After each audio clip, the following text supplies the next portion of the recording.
Ngayong araw nga guys, pinunta ko nga sa vulcanizing shop ang ating Rider 150 Gen 1. Magpapalit nga tayo ng gulong.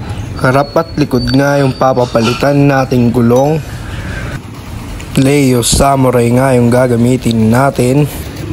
Dito nga guys, nabaklas na yung likuran nating gulong. Natanggal na yung ating lumang gulong na IRC.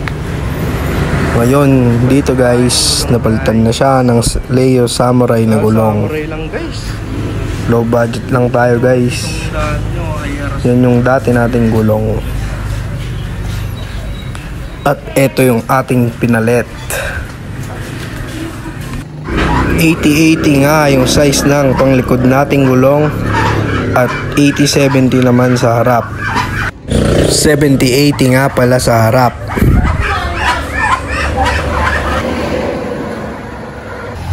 Dito nga guys, naisalpak na yung ating gulong sa likod at naikabit na rin. Susunod na nga ni Kuya Vulcanizer yung sa harap nating gulong. Dito nga guys, naikabit na rin yung harap natin sa harap, yung gulong natin pala sa harap. 70 by 80 by 17 nga yung sukat ng ating nabiling gulong. Samurai lang guys, low budget.